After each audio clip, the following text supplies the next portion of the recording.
Assalamualaikum. Meskipun angin berembus tak pasti, bahagia selalu di hati. Apa kabar kalian semua? Semoga semua dalam keadaan sehat-sehat ya, sehingga tetap semangat untuk belajar. Yakinlah bahwa belajar bahasa Inggris itu mudah dan menyenangkan. Insya Allah akan bermanfaat di kehidupan kalian kelak. Kali ini materi kita tentang recontact. Bahasan kita kali ini yaitu pengertian dari recontext, kemudian jenis-jenis teks yang termasuk dalam recontext, serta generic structure atau struktur paragraf yang ada dalam recontext, dan yang terakhir language feature atau ragam bahasa yang dipakai di recontext. Pengertian dari recontext. Recontext merupakan salah satu jenis teks dalam bahasa Inggris yang berisi mengenai cerita, suatu tindakan, maupun kegiatan penulis atau tokoh-tokoh dalam cerita tersebut.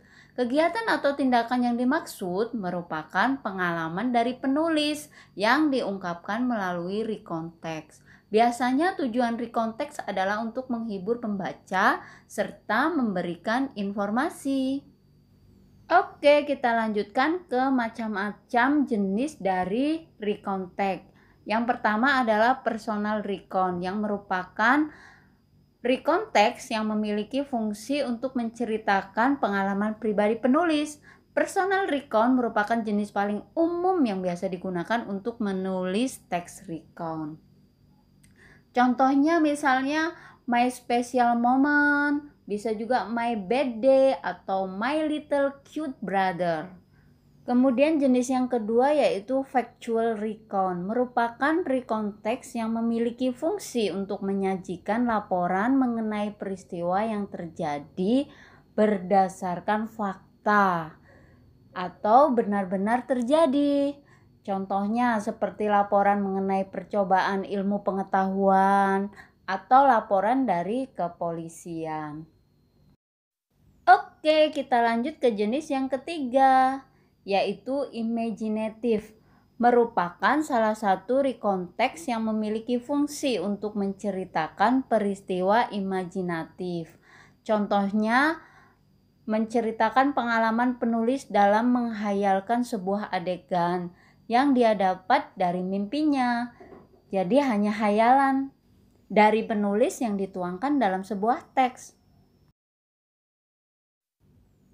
Jenis yang keempat yaitu historical recount, merupakan recontext yang berisi mengenai sejarah.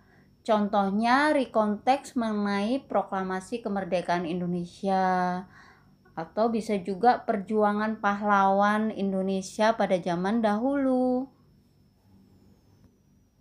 Oke, sudah paham kan jenis-jenis dari recontext? Sekarang kita masuk ke structure dari recontext. Yang pertama yaitu orientasi yang berisi informasi mengenai tokoh, tempat kejadian, kapan kejadiannya. Kemudian yang kedua event, yaitu berisi mengenai kejadian maupun pengalaman yang ingin disampaikan oleh penulis. Dan yang ketiga ending atau reorientation, itu berisi kesimpulan maupun rangkuman dari pengulangan informasi yang ada di orientasi.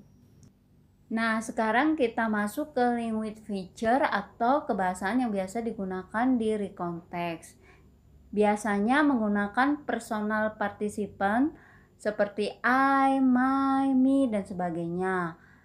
Atau bisa juga menggunakan chronological connection dan menggunakan linking verb, serta menggunakan action verb seperti go, look, dan tidak lupa menggunakan tenses simple past tense. Oke semua, itu tadi semuanya penjelasan tentang recontext. Saya harap kalian bisa memahami penjelasan tersebut. Sampai bertemu di materi selanjutnya. Tetap semangat dalam belajar bahasa Inggris. Wassalamualaikum warahmatullahi wabarakatuh.